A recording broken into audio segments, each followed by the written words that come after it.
Coach, thank you so very much for joining us here on the Warm Down Pool. I'm very excited to talk with you and all things Bearcat swimming and swimming in general, because you have been serving as the president of the College Swimming Coaches Association of America. I'm sorry, I got to talk to Sam about that name, because every time I think about it, I think about the dodgeball of the American Dodgeball Association of America. I think it's just too long, but welcome to the Warm Down Pool. Thank you, Eric. I'm excited to be here. Well, 9 years head coach right now at the University of Cincinnati, spent 4 years as an assistant prior to that. You're a native of the Queen City, Sycamore High School graduate, read the whole bio, went to Clemson, All-American there. Boom, we got that out of the way. Started in the coaching ranks, went to the University of Toledo, got your master's degree up there, did some club coaching. When you broke into the club ranks as an assistant at UC, what was the thought process? Was this going to be the career, or is this, I'm not grown up yet, I need to get a job kind of thing? Yeah. So, Talk to me about the opportunity when you got to UC. Yeah, interestingly enough, I actually got out of coaching after Toledo, and I got married and moved down to Cincinnati, and I had started a recruiting business working with high school athletes and helping them with the college recruiting process. And about a little over a year into it, I got a call from the then head coach at Cincinnati. I thought he was calling about an athlete that I was working with. And sure enough, he said, "Hey, my assistant coach just left, and I'm wondering if you'd be interested in getting back into coaching." And so I had to think a little bit about it, but I did miss it. I missed being on the pool deck. I missed the structure of it and the impact that I felt like I was having. And so I jumped on board and started out back working in college coaching. And going from the transition from being an assistant coach to being the head coach, because I remember my days as an assistant at the University of Nevada and Valparaiso, and I had to recruit, I had to coach, and that was pretty much it. I turned in paperwork. I did a lot of paperwork because my head coaches did not want to do the logistical stuff. But when you made that transition, and I'm always fascinated with the people that are able to do it within the program, what were some of the things that when you took over as the head coach at Cincinnati that opened your eyes and went, "Oh, wow, I never realized this"? But also, what were the things that you saw that you went, "Okay, I like this, but these are the things I want to change"? So talk me through that transition phase. Yeah, so having been an assistant, I had a good pulse on the program. I knew the athletes. I could see, areas of improvement. And in that sense, it was easy to make that transition because I saw where the program was and some areas that I could really make an impact in. And I really saw some underutilized areas of the program where, we had the facilities, we had the athletic support. We were not capitalizing on that, and knew that I could make an impact in getting, talented athletes here. I think what I didn't anticipate is the switch from coaching to basically being a CEO, and that management piece. I had my MBA, had the academic experience, but the applicable experience, I didn't have and wasn't as prepared for, where it's not about the coaching, it's about the managing and how you do that. So I was really fortunate early on. I had a lot of good support within the athletic department that kind of helped me navigate those drinking water through a fire hose years, right off the bat, and managing the team. And, and I did have good buy-in from the team initially, which helped that, I had the support of the athletes in taking over the program. But man, kind of putting down the coaching role and picking up every other aspect of running the program, managing the coaches, managing the athletes, working with administration, making sure that you're doing what you need to do really on all facets, I think was the biggest transition for me that, I don't know if anyone can really be prepared for until they're kind of thrown into it and figure out how to manage it, what works best for them, given, their situation. Talking with a lot of coaches at different levels, whether it's NAIA through Division I, they've all said the same thing. When the assistant coaches all say the same thing, and then the head coaches say something completely different. Those assistant coaches are like, "Oh, well, yeah, I've been assistant here for 2 or 3 years. I'm ready to run a program. I know exactly what I need to do. And I've sent off, and I think I told somebody not too long ago, I counted, I have 15 former athletes who are coaches at different levels. So my recruiting tree is pretty extensive. And when they were all assistants somewhere, they're like, oh, well, I would do it differently this way. And I always laughed. And I said, oh, you would you do it? You do it differently. Okay. When you're the head coach, you call me and you tell me. And sure enough, almost like clockwork, all of them have become head coaches. They've called and said, okay, maybe I wouldn't have done it differently. I'm like, yeah, it's that big chair can be terrifying, and it can be overwhelming. And even for people, I've known coaches who were assistants for 12, 13, 14 years. I was kind of one of those guys. I was a late head coach in my career. Nothing will ever prepare you for everything that's going to come your way, because we were just talking about it off air, about all the different, I don't want to say politics, but the politics of college athletics. And I talked with another coach, Darian Townsend, out at Phoenix Swim Club the other day. And Darian said the same thing about, wow, I'm more of an administrator now. And you use the great phrase there, you're a manager. You're managing things as opposed to coaching. And I think we're seeing that now in the coaching ranks. Look at the number of young coaches that are out there, and they're getting overwhelmed, or they don't have that support structure within their athletic department. And I think it's becoming harder and harder for athletic departments to find qualified candidates, because I don't know about you, but it seems like these head coaches keep getting younger and younger, and departments are struggling to get qualified candidates, or I shouldn't say qualified, quality candidates, because Sure. if you have the experience, you're qualified, but the quality on that, I think, is critical as well. But it's amazing. Assistant coaches have those deer in headlight looks, and I've seen it in my department. Which is great. You want those, the young up and comers to kind of push you and to be filled with ideas, and then you can listen and then rain on their parade and say, no, we got to be calculated in how we do this. But you need that energy.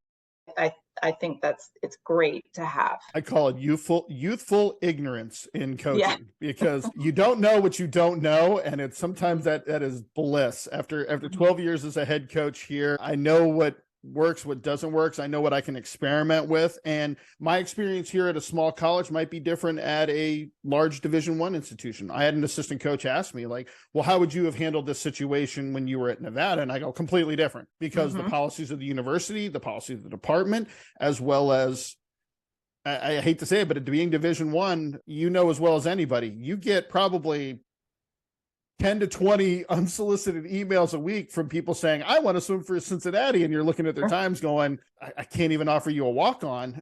And, but to know that if you want to swap out athletes, especially now with the transfer portal and that accessibility, you handle situations differently given the environment you're in. And if I were ever to go to a larger institution, or go D1, whatever, or go back to being an assistant, how I handle things is going to be different than how I handle in this chair. I think young coaches keep up the energy. Yeah.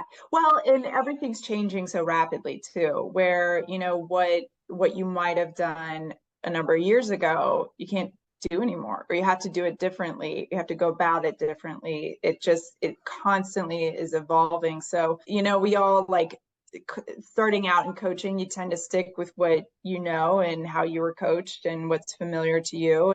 Helping them evolve, is obviously another aspect of, that head coaching job, where you've got to mentor, you've got to help them grow and give them the opportunity to, have the ideas and talk through, okay, well, what could be some of the good things coming out of these? What could be some of the challenges that you might face with this, and help them think critically about, that management piece, honestly. Have you found, and maybe this has just been my experience in the last 5-10 years, communicating with athletes, you've got to be more detailed in telling them why you're doing what you're doing. The days for when you and I swam, there's the workout, do it, and that's gone. But one of the things that I've discovered, and convention was fantastic because it's the greatest opportunity to do this, shooting the breeze with coaches and the collaborative efforts of all coaches. I don't care, D1 down, doesn't matter.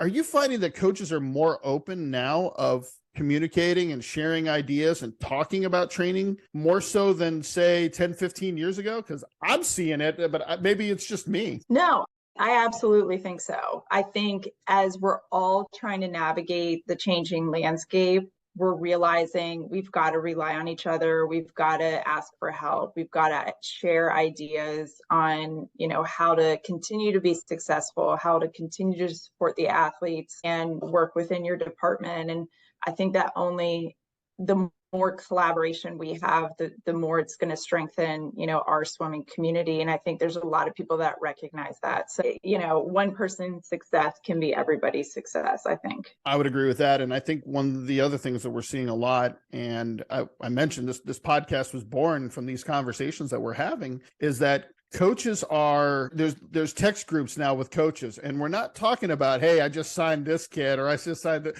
Although I do have one friend that does that constantly and it just drives me nuts. But at the same time, I think we're talking about, how would you handle this situation? Yeah. I've got an athlete who's doing this, or I'm older, my kids are in college now. I'm having younger coaches asking me, because they're having younger children, or they just got married, and they're asking me advice on things, on how to it's really sad though. They're asking me for marital advice, and I'm like, I am the playbook on what not to do. So let me tell you, let me show you how I screwed everything up, but so that you don't make those mistakes. But I think we're having those more open conversations on our mental health, our emotional state, how to handle and navigate these, what can be very delicate waters in terms of the relationships that we're building with athletes. And I think that's become very important from a coaching standpoint, that we have these avenues that we can release to. And I tell young coaches all the time, reach out to a coach. It doesn't matter who they are. I don't know many coaches that would say, no, I don't want to talk to you about that. Like, if I've had coaches, a couple Division I coaches say, hey, how are you developing your middle distance freestylers? Talk to me about your process. And I'm sitting there going, those are faster than mine, but okay, well, let's do this. And I have those conversations. But then I swam for Bill Dorincott when he was at Ashland University. So I've got Bill I can talk to anytime I want. Tim Verge, who's now at Shippensburg, was my other coach. But I also have people on the board for the CSCA. I'm talking to Jean later on. I'm going to get her on the show to talk about mentoring. Teresa Fish, I want to talk with her about, because they developed a Division III swimming and diving Hall of Fame, and we're looking at that in the NAIA. Talk to Sam. I'm talking to Matt, because he gave that great speech last year on sleep and recovery, and I want to get him on the podcast to talk about that. I think that's something that now with communication, we have the ability and technology to talk to one another and really get down to the nuts and bolts of why we're doing what we're doing. Because I don't know about you, and people are going to be tired of hearing this on the podcast, but I see more and more young coaches getting into the game, and then they're out after 2 or 3 years because they don't have those people to lean on. And my former assistant coaches have gone on to other positions, and I tell every single one of them, I'm here if you need me. I am a text message away. And I got a call from one coach yesterday. He's got a job opportunity to become a head coach for the first time. So of course he's calling me and getting my thoughts. The head coach at Boston College is a former athlete of mine here at Cumberland's. I talked with him not too long ago about some things he was looking to do at BC. So these are all things that I'm excited about, because I think that the collaboration of coaches has become so integral for our sport. Whereas I know back in the 90s when I swam, man, they were going at each other. Yeah. There was no friendships at that time, but things like convention are amazing. We get great speakers, but let's be real, the social times, that's what we're there for. Absolutely. Yeah. Well, and I think, the coaching, that has evolved too, where, if you're going to have longevity in this profession, there's got to be a balance. And people harp on work-life balance and all that stuff. And in our world, there's really like, what is that? Because you could always be doing more of what you're doing, right? However, I tell all my assistant coaches, you're not missing the wedding, you're not missing the birthday party. You need to make time and have time for yourself, because you can always be working, but that's not what this job is about. And I think it's important that they not only do it, but it's modeled for the athletes, where it's not you're here and you're working or you're not a part of this. They've got to see that, what's important to them outside of swimming is also important for us to make time for. And that was the biggest mistake I made early in my head coaching career. And when I was an assistant coach, I was overly ambitious. I wanted that big chair. I probably I neglected my family. Wife's down the hallway right now. She'd come in here and shake her head vigorously to let me know that. But I think the two biggest mistakes I made as a coach was not prioritizing that work-life balance. And the biggest one, 2013, I had just come back from the NAIA National Championships, got a phone call from my dad. Yeah, I'm not feeling so well. I might head to the hospital. 4 days later, he died of a stroke. And I was back to work 3 days later after I'd gone up there. And the athletes were, they'd known about it. My assistant coach had told them, even though I had said don't. But the athletes knew about it. And one of my girls, who I still talk to this day, came up to me and was like, Coach, you don't need to be here. Go home. Yeah. And I didn't do that. And the other wake-up call I got is my oldest son came back after his freshman year of college, and I don't even remember what the blow-up was, but he said flat out to me, he goes, Dad, you care more about that stud recruit you just signed than your son getting on the dean's list. And it was like, okay, just plunge that knife in and turn it, but I deserved it. I deserved it. Sure, and I missed a lot of my children's growing up. I know I missed a lot of time with my wife. I know when the boys are done with college, and if I ever get out of the sport, I got a lot of making up to do. That's for sure. But I think that's something that work-life balance. There's never a balance. Let's be very clear. I don't care where you're at, club, high school, there is not a balance. Swimming has our soul. It's just who we are. But it's finding being able to do as much as you can to get close to that balance is critical. And I think younger coaches are learning that. I hope that they are. I hope they're learning from as I tell people, I'm the cautionary tale that don't go down the Skelly path. That's a bad idea. But I think that's something that is continually with the social groups that we have and the mentoring that we are able to do for one another. I think that's going to be critical for the longevity of our sport, because as we're seeing, there's a lot of changes that are coming down the pipe for college athletics in general. And I want to talk about that because as the president of the CSCAA, you've sat on the committees, you've listened to all of the stuff going on. We'll talk about one transition that you have to deal with, and then we'll talk about the bigger one in general. The University of Cincinnati is moving into the Big 12.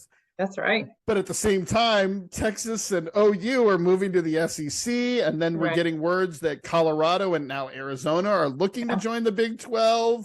And who knows what happens with Utah and Arizona State and the complexion of Division I athletics. Let's talk the smaller picture, which is still big for you. Cincinnati going to the Big 12. What are some of the challenges that you're looking at right now in making that transition? Well, I think obviously, it's exciting, and we're, looking forward to kind of meeting that challenge. And I think it's just leveling up from where we're at, especially when it comes to the current athletes on the team who are all brought in, minus, the freshmen this year. They knew of the transition into the Big 12 that was happening, but everybody else bought into Cincinnati and in the American Conference and, where we were at. So helping them level up to their expectations, performance, everything gets a little magnified, and I feel it. I think the athletic department's been investing a ton of resources into helping us scale up to the level of some of the other schools in the Big 12, and that's a hefty project as well. It's going to benefit the student athletes, which is great, but there's that the performance expectation. You've got to be ready for the challenge ahead of you and be ready to be invested in getting there. When they made the announcement that the move was going to the Big 12, when you talk to your athletes, what was their initial response? Because I know I had a friend, they just moved conferences within the NAIA, and the athletes were like, we have to go into that conference with that team and so on and so forth. But what was the reaction of your athletes? Was it excitement? Was it nervousness? What did you guys feel? Yeah, I think everything, right? I think probably initially for a lot of them, it's, oh crap, Texas, is we're racing them next year. But, for a lot of them, the excitement of something new, of, being a part of something, being a part of the change happening at Cincinnati too, has been really exciting, for them. And in all honesty, for our sport, we don't have to keep a conference schedule. We're not flying all over, the country to compete. So there is a little bit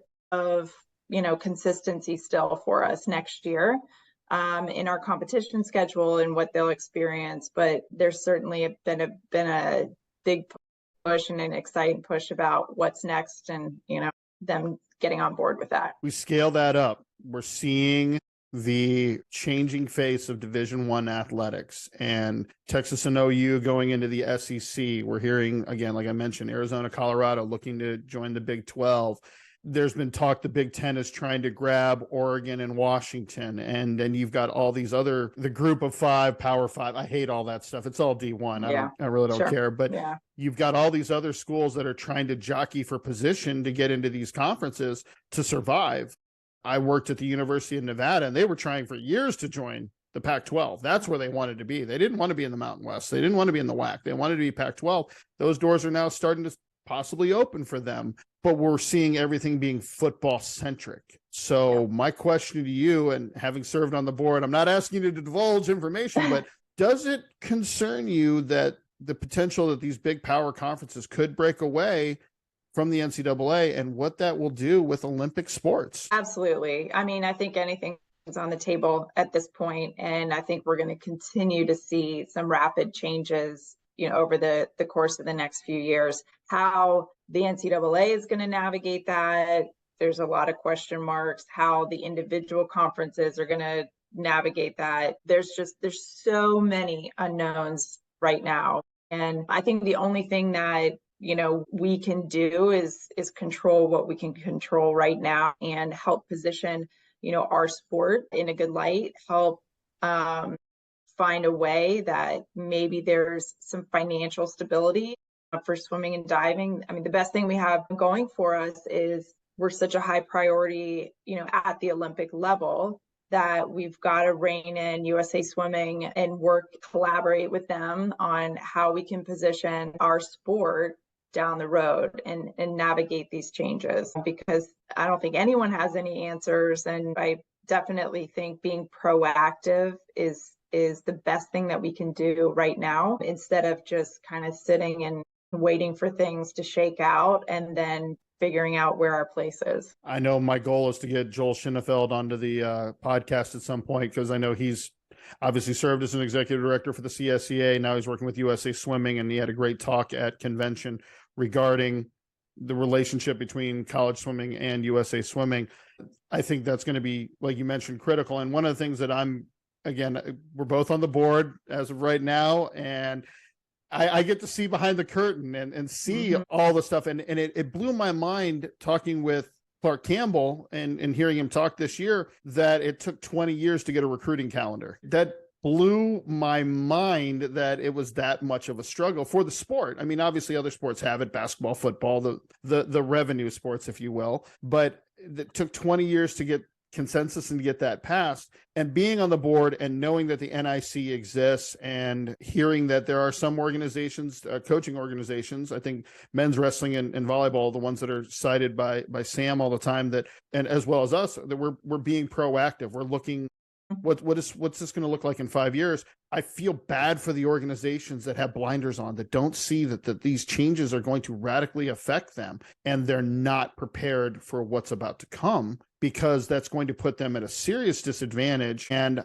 I worry about sports like tennis, which is probably dropped more than any other sport. I mean, we hear about swimming being dropped all the time, but I think tennis is the biggest one. Track and field, I worry about that. And we also are seeing a lot of Division II schools that are transitioning up to Division I. But what is Division I going to look like in 4 or 5 years? And I was watching the track and field championships on television. I'm seeing schools like Cal Poly San Luis Obispo and Middle Tennessee State, and they're competing at the national level, and they're making finals in their events. Mid-majors in Division I swimming, that's a much smaller group, and the NIC has given that opportunity for a championship style meet. I know they're going to Ocala, Florida this upcoming year. Open water is going to be down in Florida as well. I think that's a great opportunity for some of those schools to get some of that national recognition. I know I have friends who are taking over Division I programs that are like, okay, we know what the NIC qualifications are. That's our goal. Not that D1s aren't something that would be beautiful to go to, but NICs is what they're really excited for. And I think that that's a testament to the vision that Greg and Joel had, and then Sam is carrying on, and then you guys on the executive committee or executive board have done to promote the sport the way it has. So I wish we could go to it, but unfortunately it's the week after our national championship. So, well, and it's how can we be creative in doing what we can do to add a level of sustainability, to our sport. And why I was interested in getting involved was to help the sport, the Coaches Association. We've got to continue to be strong. We've got to continue to collaborate with as many schools as possible, because if we're not making noise for our sport, then no one's going to be advocating for us. And so our job is really important that, we continue to put pressure on, what about us? What about us? We've got an awesome student athlete population that does amazing things, and they need to continue to be supported. I think it's also important to note, with everything that's going on, we've had great turnouts at conventions the past couple of years, and prior to the pandemic, it was really good. But I think more and more coaches need to get involved. They need to be at convention. The common thing that I hear from coaches, well, I paid my membership and all I get is recognized once a semester for academics. It goes way beyond that. It's how much you're able to put into it. And I understand budgets are tight. People are getting cut. I know for me, there was a little bit of a personal expense getting there this year, which was fine for convention. But I think getting there and hearing people talk and sitting in on those breakout sessions for Division I, Division II, Division III are critical, because the big one that I'm sure you were sitting in the D1, and I heard about it later, talking about the team diving event. Coaches didn't even know that was going to be a thing, because they're not reading the literature, and they wanted explanations on it. And we talked about it in our board meeting. Arthur Albiera, who will be the next president of the board, was asking questions about it. So here's a guy at Louisville who's one of the and he didn't know as much. So I think getting to these conventions and understanding it to be able to vote on legislation and propose legislation is going to be critical for our sport moving forward. And I'm very fortunate. I'm in the NAIA. We're seeing growth. We're seeing tons of schools looking to add swimming. We just found out we're adding 4 new schools for next year. Our goal has been to get up to 50 overall schools. We're at 43, which will now be up to 47 for the women. We'll cross the 40 threshold for the men. It's exciting for us, but you're also seeing Division II programs and some D3s that are starting to add. And when I start hearing Division I start adding programs, that's when I'm going to start getting excited, because then I'm going to see that administrations are taking a vested interest in our sport. And whether it's for enrollment, whether it's for helping with academic side of things, because let's be real, swimmers we tend to be at the higher end. I mean, my teammates, I didn't help the GPA much, but I think that's something that having a governing body like we do with the CSEA, that's helping to educate athletic directors and helping to educate their body of coaches, I think is critical for the longevity of our sport. No question about it. Well, and I see that's where the convention's going to shift a little bit, where we have to incorporate more of these hard conversations, heavy hitter topics, get coaches in the room to get a collaborative voice. But also, going back to what we were talking about earlier, the ability to network and, have this sense of community. It's, it's not just a membership fee, and what you can get, throughout the year is much different than what you experience when you're in person with your peers. And that collaboration, that communication and that networking, the number of conversations I was hearing going on, and it didn't affect me as much because I'm already in a stable position, but I'm hearing coaches go, hey, I'm going to have an assistant coaching position open up, or hey, I just got a new GA position added on. Yep. Can you give me you got any names for me? And I'm hearing coaches talk about that and sharing. And I think that's great, because we're putting more people into the coaching side of things and getting an opportunity to mentor. And like I said, I'm going to talk to Jean, because that's her baby. She loves the mentoring program. She can't, that could be a 4-hour podcast knowing Jean. She's going to talk like crazy. Yeah, definitely. Which I love. I get along with Jean really well. But one of the things that I think people are starting to see a little bit of growth in, And you and I talked about it at convention in the NAIA. We have a lot of women head coaches over men's and women's programs, but it's not as prevalent at the Division I level. I didn't do my research, foul on me, but I mean, you're one of the few that is coaching both men and women. What are some of the things that when you're working with assistant coaches, you're talking to female assistant coaches, even with other programs, what are some of the advice you're giving them on navigating coaching men and women? Well, I think it's really important to understand that the teams, there's really 3 different teams that you're coaching. You're coaching a men's team. They need to have their own identity. They need to have their own goals. You're coaching the women's team, same with that, but overall you're coaching them together. So working within that structure of what can I do to help the men, having a pulse on what they need, how they need to be training, what they might need outside of the pool is going to be different than the women. But with everybody working together in that kind of one team is actually one of our mottos, but in that environment, understanding that, we're all serving kind of that higher purpose of being together and working together and representing together. They fall under that umbrella, but I think you've got to foster the differences for the men and for the women. You've got to have the underlying respect from the men and the women and how they treat each other, especially training together. As much as we do, that piece has to be there where, understanding like there's going to be different dynamics between what the guys are going to bring, what the girls are going to bring. But, if we're all in this together, working, trying to achieve the same goals, supporting one another and respecting one another, we'll get to where we need to go at the end of the day. I think that's a critical factor that a lot of coaches miss out on. And I know I did it for a long time, in that how you coach your women, how you work with your women is different than how you coach your men and how you work with your men. But at the end of the day, it is all still under one umbrella. For you, it is the University of Cincinnati Bearcats swimming and diving. For me, it's the University of the Cumberland swimming and diving as well. I think people often try to lump everybody under one umbrella, and you just can't do that with guys. And I'm not saying this negatively, but you've got to manage an ego. An ego that is different than an ego that a female athlete is going to have. I have always said, and my male athletes hate when I say this because they know I'm right, I can pound on my women and they're not going to take it as personally. But the guys, if I crack too hard down on some of them, not all of them, but if I crack too hard down on some of them, I'm getting nothing out of them. So managing, and it's not always the same with the women. I want to preface that as well, but I think managing expectations, understanding their goals, and also communicating with those groups, you have to handle differently in this day and age. We've talked more about it on other shows. We've talked about it as coaches one-on-one, that this is a different generation and what their expectations are, what they want to get out of their experience, I think it's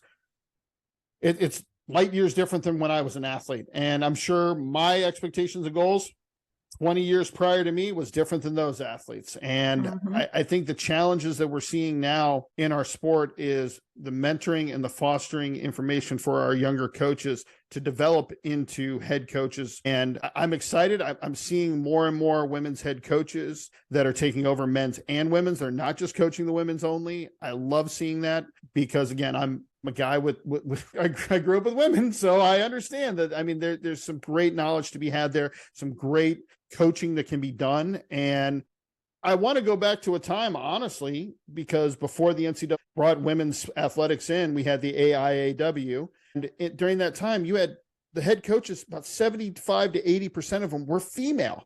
But then when they transitioned in the NCAA, it dropped down to like 20%.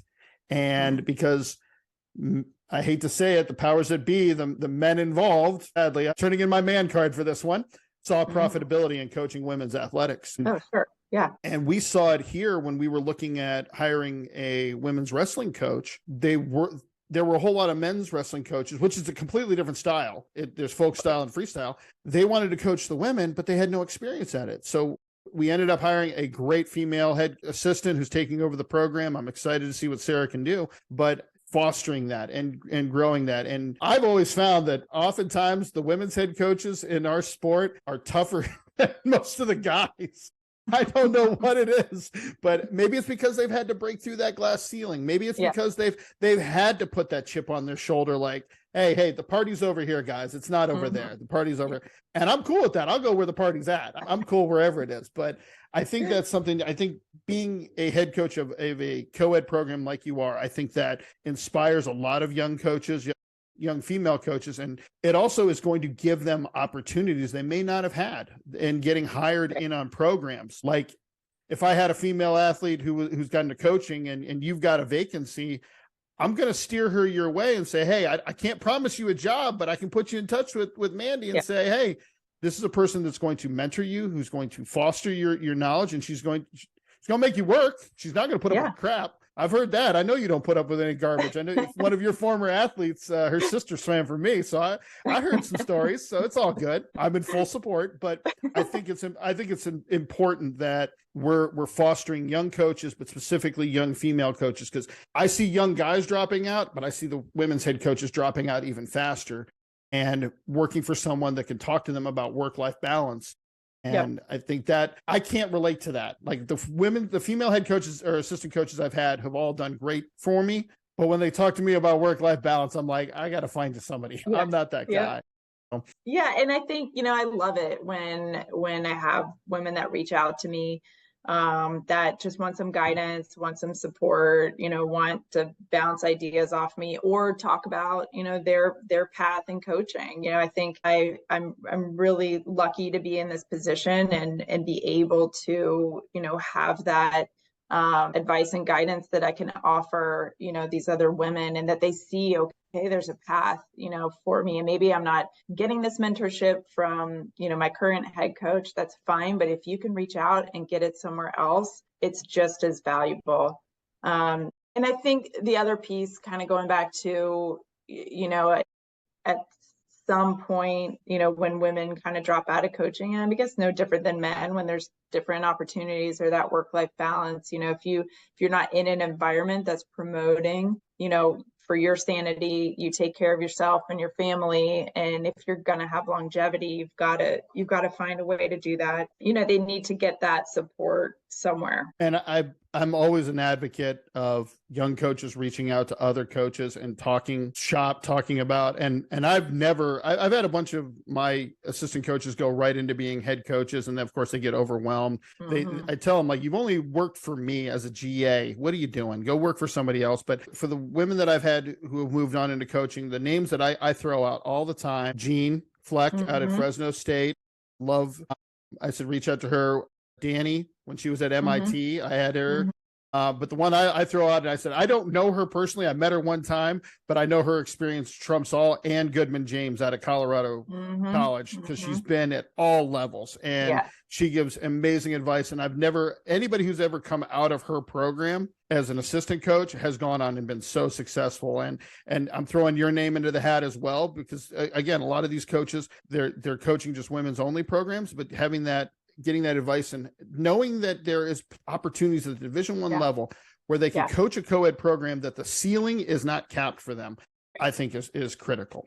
Yes, great. One of the things for you when you're looking at athletes there at Cincinnati, let's talk Bearcat swimming now. What are your expectations when you're recruiting an athlete? They're stepping through the doors there, and I've been on the campus numerous times. I've had friends who've gone to school there. I know it well. So when you get an athlete onto UC's campus, what are your expectations, and what do you convey to them that they're what it means to be a Bearcat swimmer or diver? Yeah, I think that, the most important thing, for me is kind of that team piece, that they are bought into the team, the culture, wanting to be coached, wanting to be successful.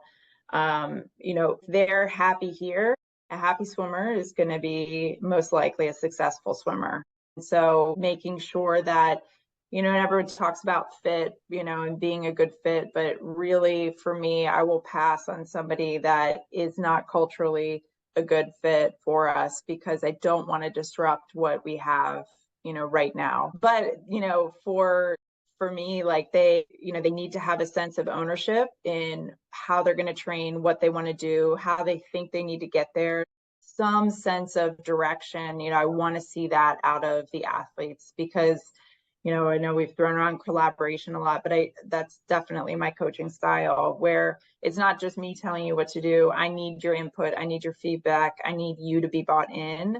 Give me your ideas. I'll work with that to make sure that, we're training you appropriately. We're getting you to where you want to be, and doing it together. That is something that is becoming more of a theme collegiately, with the collaborative effort with working with athletes. And sometimes you're limited with facility space and if you're dealing with numbers, but I know I've struggled with that. And it's something I need to work on going forward to be a better coach. The one thing I always get told by my athletes is, Coach, you're great at training people, but you don't get our feedback. And it's not that I'm not going to listen to it. It's just, I don't solicit it. I don't ask for it. And I need to do that because I can see, we all know as swimmers, like as coaches, I should say, that when we see an athlete in the water, we know we're not getting anything out of this practice. It's just something's going on. It's just going to be let's just get through the day and call it. But I think I need, and coaches in general need to communicate more and talk about, hey, we're struggling today.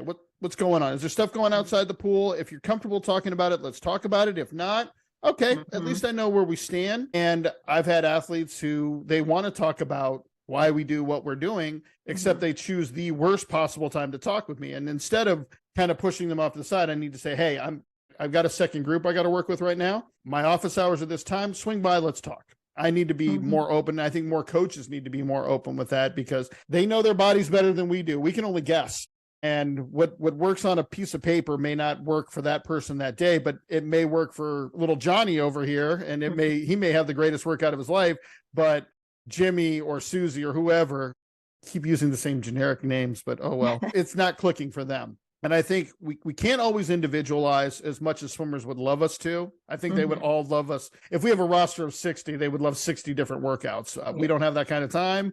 We don't always have that pool space. But I think being able to talk with those athletes and communicate with them about what the vision is and also getting their feedback, that is critical for athlete development and ultimately their success. And I was never a big person on end of the season meetings. I always did preseason meetings. This was the first year I really did them. Most of the feedback I got was, okay, things I already knew, but there was also things that kind of came out that I went, okay, there's some things I can make adjustments on. And I think that is being able to take feedback and criticism or have people having concerns. I think that is putting your ego aside and being able to take that is huge in our sport, because I don't think we're seeing the way we used to, where coaches are, it's my way or the highway. You're not going to be in this business much longer if you draw too many lines in the sand, because someday somebody's going to cross that line. Right. Talking about it, what excites you the most right now about the future of Bearcat swimming and diving? I guess going back to our team, we've got an awesome team. Obviously, with the change, with the upcoming conference, there's great competition within our conference. For our men's team, we've essentially had a dual meet for our conference championship the last number of years, and so actually having the opportunity for them to experience a real, college conference championship. I don't think I've had anybody, a couple of my seniors that transferred here.